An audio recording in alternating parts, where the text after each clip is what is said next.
নমস্কাৰ বন্ধু বান্ধৱীসকল, মই ধনজিত কলিতা পোনপ্ৰথমে আপোনালোক সকলোকে বহুত স্বাগতম জনাইছোঁ আৰু বন্ধুসকল লৈ আহিছোঁ আপোনালোকৰ মাজলৈ বহুতেই বেছি এটা ভাল লগা খবৰ আৰু নিশ্চয় আপোনালোক সকলোৰে মনত উদয় হোৱা এটা বিশেষ প্ৰশ্ন যে 2021 বৰ্ষত যি টেট পৰীক্ষা অনুষ্ঠিত হৈ গৈছিলে তাৰে মাৰ্কশ্বিট বা তাৰে চাৰ্টিফিকেটসমূহ কেতিয়া প্ৰদান কৰা হ'ব, এই বিশেষ প্ৰশ্নটো নিশ্চয় আপোনালোক সকলোৰে মনতে উদয় হৈ আছিলে হয়নে। গতিকে এই বিশেষ প্ৰশ্নৰ উত্তৰ হিচাপে আজি আপোনালোক সকলোৰে মাজলৈ প্ৰকাশ পাইছে এখন বিশেষ নোটিছ আৰু ইয়াতে স্পষ্টভাৱে লিখা আছে যে আপোনালোকৰ মাৰ্কশ্বিটসমূহ কেতিয়াৰে পৰা প্ৰদান কৰা হ'ব বা কেনেধৰণে আপোনালোকে মাৰ্কশ্বিটসমূহ লাভ কৰিব, সকলো কথাই নোটিছখনত লিখা আছে। গতিকে ধুনীয়াকৈ আমি নোটিছখন আলোচনা কৰিবলৈ গৈ আছোঁ আৰু এই যিখন নোটিছ আপোনালোকে সকলোৱে ইয়াতে দেখিছে, এই নোটিছখন প্ৰকাশ হৈছে অসম সৰ্বশিক্ষা অভিযান মিছনৰ তৰফৰ পৰা আৰু এই নোটিছখন পঠোৱা হৈছে সকলো ডিষ্ট্ৰিক্ট কোঅৰ্ডিনেটৰৰ ওচৰলৈ আৰু এই নোটিছখনৰ বিষয় হিচাপে ইয়াতে উল্লেখ কৰিছে যে regarding receipt and distribution of marksheet cum certificate of general TET LPN UP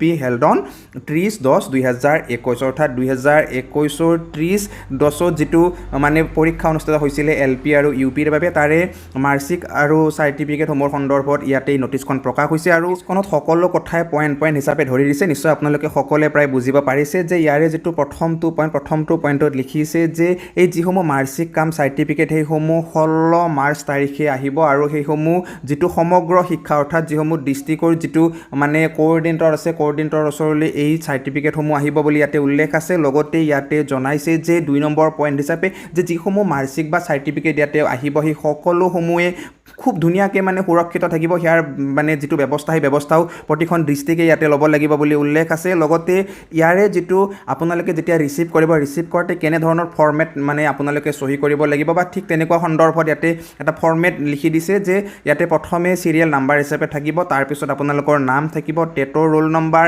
LP নে UP বা LP UP দুইটাই যদি হয় তেতিয়াহ'লে দুইটাই, তাৰপিছত কোনে ৰিচিভ কৰিছে তেখেতৰ নাম, লগতে ছিগনেচাৰ আৰু ডেট লিখিব লাগিব। এই বিশেষ ফৰ্মেটটো হয়তো অফিচে তৈয়াৰ কৰিব লাগিব আৰু তাৰপিছত যিসমূহ মাৰ্কশ্বিট বা চাৰ্টিফিকেট সেইসমূহ আপোনালোকে কেতিয়াৰ পৰা লাভ কৰিব, 21 তাৰিখৰ পৰা 31 মাৰ্চৰ ভিতৰত আপোনালোকে এই সকলোসমূহ মাৰ্কশ্বিট লাভ কৰিব পাৰিব। ক'ৰ পৰা মই পুনৰ কৈ দিলোঁ যে আমাৰ জিলাৰ যিটো মানে কোঅৰ্ডিনেটৰ আছে অৰ্থাৎ যিটো সমগ্ৰ শিক্ষা ডিপাৰ্টমেণ্ট আছে তাৰ পৰা আপোনালোকে এইসমূহ লাভ কৰিব পাৰিব।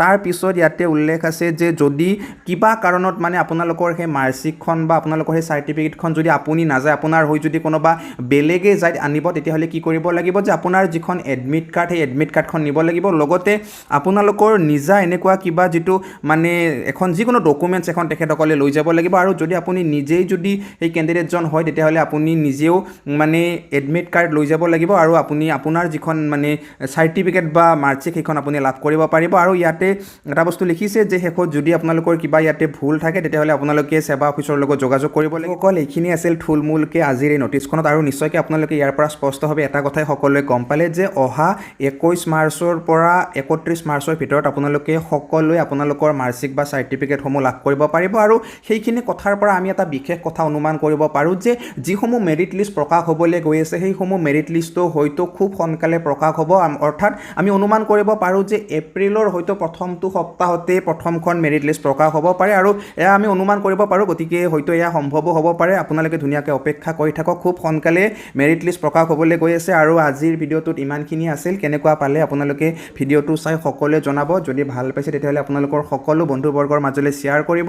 আৰু বন্ধুসকল এই চেগতে এটা বিশেষ কথা আপোনালোক সকলোকে জনাব বিচাৰিছোঁ যে খুব সোনকালে জ্ঞানজ্যোতিত এটা মেথছৰ কোৰ্চ আৰম্ভ হ'বলৈ গৈ আছে, যিটো কোৰ্চ হ'ব অসমৰ স্বাস্থ্য বিভাগৰ 3য় বৰ্গ আৰু এইপিনে অসম আৰক্ষীৰ যিটো উপপৰিদৰ্শক পদৰ মানে পৰীক্ষা আহিছে সেই উপপৰিদৰ্শক পদৰ বাবে এটা বিশেষ কোৰ্চ অৰ্থাৎ অকণমান হাই লেভেলৰ কোৰ্চ এটা আপোনালোকৰ মাজলৈ আনি আছোঁ। গতিকে সকলোৱে জ্ঞানজ্যোতি ছাবস্ক্ৰাইব কৰি ৰাখিব আৰু সেই কোৰ্চটো ধুনীয়াকৈ সকলোৱে চাব, ঠিক আছে। গতিকে বন্ধুসকল আজিলৈ সকলোকে এৰিছোঁ, লগ পাম পুনৰ অন্য এটা নতুন আৰু বিশেষ গুৰুত্বপূৰ্ণ ভিডিঅ'ৰ সৈতে। তেতিয়াহ'লে জনাইছোঁ সকলোকে বাই বাই, জয়।